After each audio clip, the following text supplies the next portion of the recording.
안녕하세요. 인제대학교 디지털 항노화 헬스케어 학과의 겸임교수 박주용입니다. 여러분들과 신사업 실행을 계속 공부하고 있는데요. 이제 거의 끝이 다 보일 정도의 위치까지 왔습니다. 마지막까지 지치지 말고 계속 따라와 주시면 정말 좋겠습니다. 자, 신사업 실행이란 것은 늘상 강의 초반에 말씀드리지만 항상 크게 두 가지로 나뉩니다. 그죠? 단계가 전 단계인 앞 단계인 비즈니스를 기획을 해서 전략을 수립하는 이론적인 배경을 먼저 좀 더 중시하는 부분이 있고, 그 다음 후반부에는 비즈니스를 실행하고 성장시키는 실제로 현장에서 액션에 더 중점이 되어 있는 그런 부분으로 나뉩니다. 자, 우리는 지금 현재 후반부인 비즈니스 실행과 성장에 대한 얘기를 하고 있죠. 이 부분도 크게 네 가지로 나뉘는데요. 조직 구성과 인력 관리 파트를 우리가 공부했었습니다. 사람을 모으는 거죠. 그 다음 생산하고 개발하고 운영하는 실제로 우리 비즈니스 아이템을 만들어내는 과정에 대한 얘기를 했었어요. 그리고 시장을 진입하는 전략, 그리고 마지막으로 성장 및 확장 전략이 있는데, 우리는 세 번째인 시장을 진입하는 전략 중에서 오늘 세 번째인 첫 번째 마케팅과 홍보를 공부했었고, 두 번째 시장의 진출 전략을 공부했는데, 오늘은 이 시간에는 경쟁 전략이라는 것을 제가 설명을 드릴까 합니다. 이 경쟁 전략도 크게 세 가지로 나뉠 수가 있는데요. 경쟁 전략은 실제로 제가 세 가지 전략을 가져왔습니다. 차별화 전략이라는 것이 있고, 두 번째는 가격을 가지고 가격으로 승부를 보는 전략이 있습니다. 마지막 집중 전략이라는 또 낯이 익지 않은 좀 낯설은 또 개념을 가져왔습니다. 자, 이 세 가지를 한번 단계별로 하나씩 설명드려 볼 테니까 한번 잘 따라와 보십시오. 첫 번째, 차별화 전략을 얘기해 보겠습니다. 비즈니스라는 게 시장에서 혼자서 고객을 상대하는 어떤 무대 위의 슈퍼스타나 어떤 주인공이 되는 그런 액션이 되는 부분이 아니에요. 비즈니스를 하다 보면 오히려 어떤 경우가 더 많냐면 수많은 경쟁자들하고 피 터지게 싸우는 전쟁터 속에 내가 한 사람이 한 병사, 지금 이거는 마치 삼국지의 조자룡이 군대를 혼자서 1대 다로 막 싸우는 장면 같이 보이는데, 진짜로 저런 느낌이거나 아니면 우리의 팀이 함께 그런 싸움을 하고 있는 군대 같은 느낌의 입장이라고 되는 것이, 그런 상상이 들 때가 훨씬 더 많다라는 것을 여러분들이 생각해 보실 수 있습니다. 그게 무슨 말이냐면, 우리 비즈니스가 시장의 경쟁에서 이기기 위해서 필요한 경쟁 전략을 우리가 만들어야 되는데, 이 경쟁 전략은 시장에서의 경쟁 우위를 확보해서, 그리고 확보한 경쟁 전략을 유지하기 위한 전략이고, 경쟁력을 유지하기 위한 전략이고, 이것은 기존 경쟁 업체와의 비교에서 차별화를 통해서 고객들에게 특별한 가치를 제공하는 것으로, 그래서 선택을 받는 것으로 목표를 하는 겁니다. 이번 강의에서는 다루고자 하는 세 가지 경쟁 전략이 있는데, 그 중에서 첫 번째 차별화 전략을 제가 좀 여러분들께 설명드리려고 합니다. 차별화 전략이라는 것은 말 그대로 다른 제품이나 서비스하고 비교했을 때 우리만의 탁월한 차별적인 우위가 있기 때문에 고객으로부터 선택받고 고객의 만족도 또한 높은 케이스를 말하는데, 여기 보시면 애플이 Think Different, 아예 대놓고 여기서 자기들을 다르다라고 차별화를 아예 메시지 자체를 맨 앞에 내세운 거죠. 이런 식으로 아예 자신있게 하는 경우도 있죠. 되게 이건 대단한, 사실은 이 Think Different가 그렇게 간단한 얘기가 아닙니다. 그리고 이 메시지가 나온 게 굉장히 오래된 얘기였거든요. 어쨌든 이런 차별화 전략은 일반적으로 가격 요인을 제외하고 상품의 품질이나 고유한 특성을 통해서 차별성을 의미하기 때문에, 그런 것을 통한 차별성을 의미하기 때문에 가격이 다소 비싸더라도 우리의 제품이나 서비스를 선택할 수 있는 특징을 가진 겁니다. 여기 화면에 보이는 애플 자체가 그 대표적인 겁니다. 애플 제품은 항상 그 동급의 어떤 그 상품들 중에 제일 비쌌어요. 그 다른 옛날 IBM PC가 100만원 이하였을 때 얘는 150만원, 200만원 가까이 되는 그런 식의 가격이 2배 이상 되는 그런, 지금도 마찬가지죠. 아이폰이 제일 비싸죠. 어쨌든 이러한 특징을 기준으로 보면 가장 대표적인 차별화 전략의 사례는 흔히 말하는 명품 또는 럭셔리 브랜드라고 말하는 것에서 찾아볼 수가 있습니다. 당연한 거죠. 이거는 흔히 제가 조금 좀 속된 내용을 좀 말씀드리자면, 흔히 여자친구나 와이프나 이런 분들에게 할 수 있는 최고 수준의 선물의 대명사처럼 된 게 있어요. 그게 뭐냐? 그게 바로 샤넬백이라고 하는 겁니다. 제가 개인적으로 이 샤넬백으로 이 끙끙 앓는 제 부하 직원을 한번 본 적이 있는데, 어쨌든 여자친구한테 샤넬백 한번 선물하려면 그 친구 한 달 월급을 털어서도 안 되는 경우도 꽤 많죠. 어쨌든 이 샤넬백은 왜 그런 상징으로 존재가 될 수 있었을까요? 단순히 재질이 훌륭하거나 또는 고급 소재를 사용한 이유가 아니란 것쯤은 대부분 알고 있습니다. 이게 뭐 좋아봐야 얼마나 좋겠습니까? 물론 싼 것보단 좋겠죠. 근데 이게 뭐가 다르냐? 매장 운영의 방식에서부터 판매 후에 재고의 후속 관리까지 어찌 보면 허영심을 부추긴다고 비난을 받을 수도 있는 차별화의 노력이 있죠. 심지어는 동일한 제품 가격이 그냥 오를 때 가격이 더 비싸지는 경우에도 수요가 더 증가하는 이상한 기현상까지, 물론 국가마다 다르고 우리나라가 좀 심하다고 하는데 어쨌든 다소 극단적인 사례입니다만, 새로운 비즈니스를 여러 차례 시장에 저는 출시하면서 사실은 저는 이런 브랜드들이 너무 부러웠었어요. 이게 늘 부러웠던 거는 아무리 비싸게 굴어도 찾아오게 만드는 그들의 차별화된 위상이 너무 부러웠던 겁니다. 좀 더 보다 대중화된 또 다른 차별 상품을 좀 한번 얘기해 보면, 우리 흔하게 쓴 것처럼 보이지만 사실은 아이폰이라는 것도 굉장한 차별화 요소가 굉장히 특출난 겁니다. 사실상 아이폰은 기본적으로 저도 개인적으로 아이폰을 꽤 많이 썼었던 사람이에요, 예전에. 근데 사실 아이폰은 굉장히 불편한 기구입니다.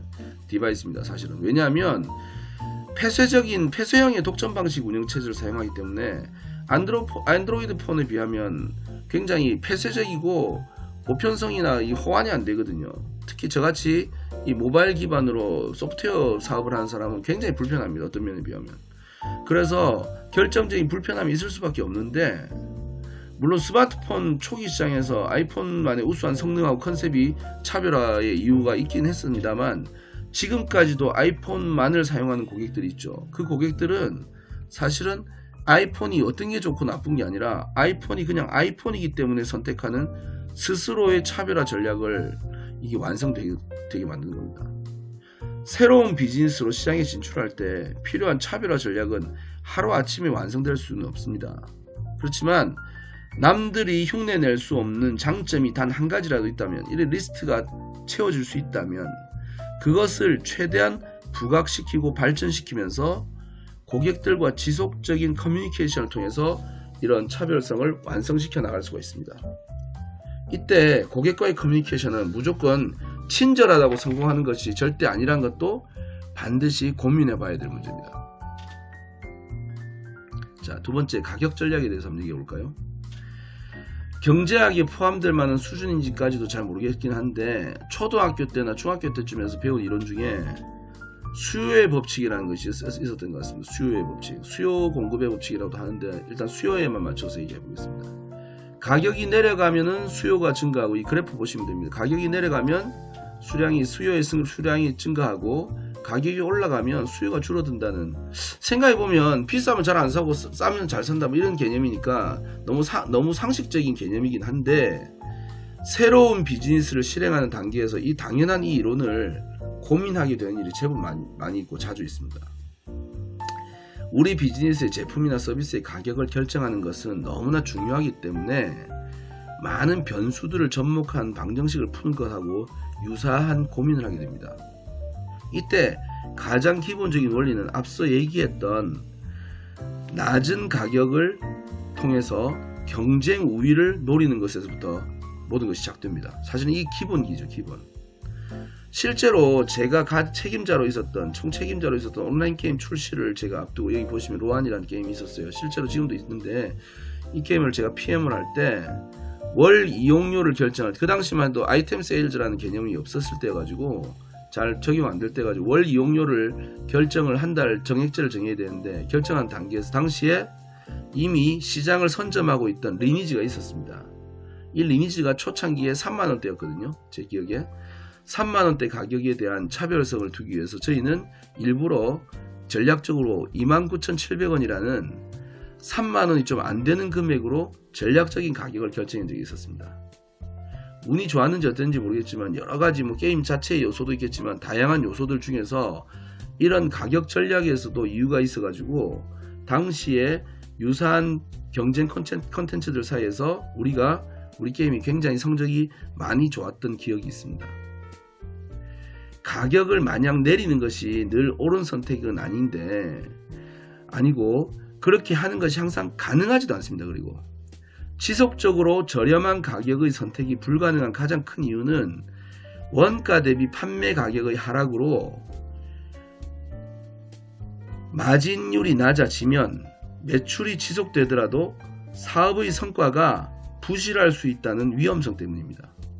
그래서 가격 전략은 단순하게 저렴한 정책을 사용하는 개념이 아니라 최적의 가격을 결정하는 것을 목표로 하게 되는 겁니다. 이를 위해서 가격에 대한 다양한 패키지를 구성하는 방식이나 시기적으로 유동적인 방식으로 다양화하는 것으로 복합적인 전략을 사용하기도 합니다. 가장 대표적인 가격 전략의 현장은 사실은 창고형 마트 같은 데서 발견할 수 있는데요. 국내에도 이미 들어와 있는 코스트코나 국산 브랜드인 이마트의 그 창고형 매장인 이마트 트레이더스 같은 창고형 매장에 가보면 일반 매장하고 다르게 대량으로 상품들이 묶음으로 구성되어 있는 걸 볼 수 있습니다. 이렇게 만들어 놓은 이유가 무엇인지 잘 생각해 보면 대량 판매를 통해서 매출은 높이되 단가는 저렴하게 해서 고객 만족을 높이고 아울러 유통의 구조에서도 비용이 절약되는 효과를 통해서 원가도 떨어뜨리는 가격 전략을 바로 사용하는 겁니다. 이거 외에도 또 하나 사례를 들자면 핀란드의 가구 브랜드인 이케아의 매장을 가보면 알 수 있는데 이 매장을 쭉 돌아다니다 보면 가격에 대한 감각이 희한하게 자꾸 무뎌지는 듯한 느낌을 받는 경우가 있습니다. 이게 진짜 신기한 겁니다.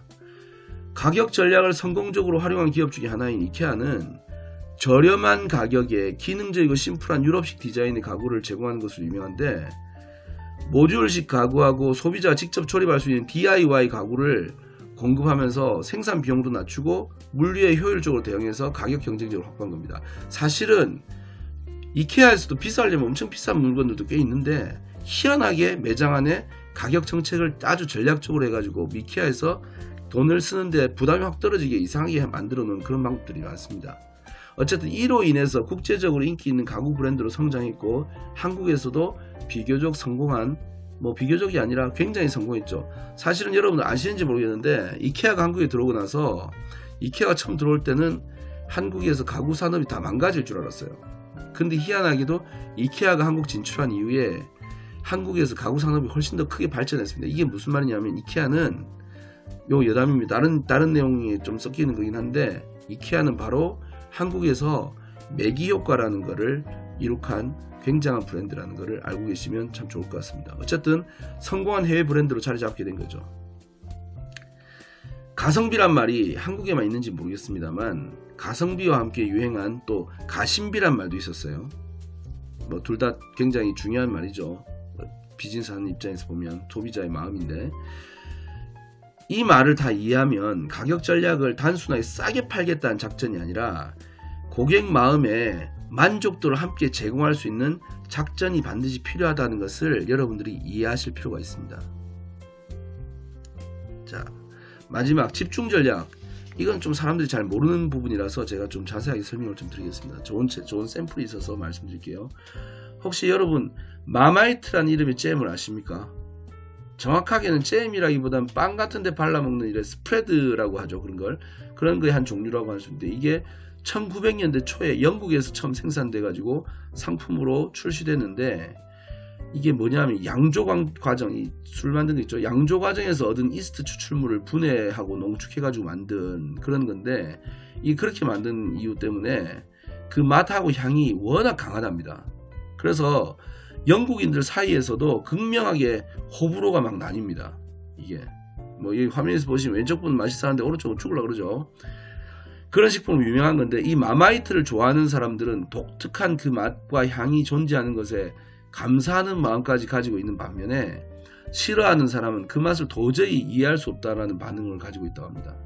아마 저도 그러지 않을까 싶은 생각이 드는데 이 마마이트는 이런 두 가지 극단적으로 나뉘는 두 가지 반응을 이용해서 아주 매우 특정한 고객 세그먼트에 집중하는 전략을 채택했습니다. 그 결과로 마마이트는 모든 대중을 위한 것이 아니라 특정 고객들에게만 강한 충성도를 얻으면서 너무 성공을 해가지고 100년 넘게 이 시장에서 생존하고 있습니다.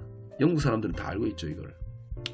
이런 특정 세그먼트나 특정 시장에 집중해서 성공을 대중적인 어떤 폭넓은 것이 아니라 특정 타겟화 시켜서 흔히 말하는 집중, 선택과 집중을 한 거죠. 그 성공의 가능성을 높이는 방식을 집중 전략이라고 한다고 합니다. 이 전략의 가장 큰 장점은 특정 타겟에 집중해서 자원을 투여하기 때문에 이게 자원의 효율성 면에서는 굉장히 유리하죠. 뭐 다 상대할 필요가 없잖아요. 그래서 반면에 근데 쉽게 선택하기 어려운 점도 있습니다. 왜냐하면 해당 그 타겟 시장에 대한 이게 높은 전문성이 반드시 있어야 되고요. 그래서 그걸로 인해서 고객의 충성도를 높일 수 있는 전문성을 통해서 충성도를 높여야 되는 거예요. 그래야만 가능한 전략이기 때문에 쉽게는 선택하기 어렵습니다. 이런 사례로 제일 대표적으로 예를 들 수 있는 게 가장 쉽게 찾아볼 수 있는 사례가 우리 오타쿠라고 그러죠. 오타쿠 뭐 그렇게 하는데 매니아라고 표현하기도 하고 영어로는 이런 오타쿠라고 불리는 매니아들을 고객으로 하는 비즈니스가 있어요. 어디에? 일본의 애니메이션 작품들이 그런 겁니다. 이 사람들의 사업 전략에서 이런 집중 전략을 우리가 발견할 수 있는데 수십 년째 유행하는 원피스라든지 파이널 판타지 같은 비즈니스는 대중적인 요소도 있지만 사실은 아마 여러분 이 지금 강의를 듣는 분 중에도 이걸 굳이 그렇게 좋아하지 않는 사람들도 꽤 많을 텐데 아예 본 적도 없는 사람도 있습니다. 근데 이 문화를 이해하고 추종하는 특정 고객한테는 완전히 집중적으로 엄청난 컨텐츠가 되어 있죠. 어쨌든 이런 데다가 주요 타겟에만 어떤 집중된 방식으로 사업을 추진하는 겁니다.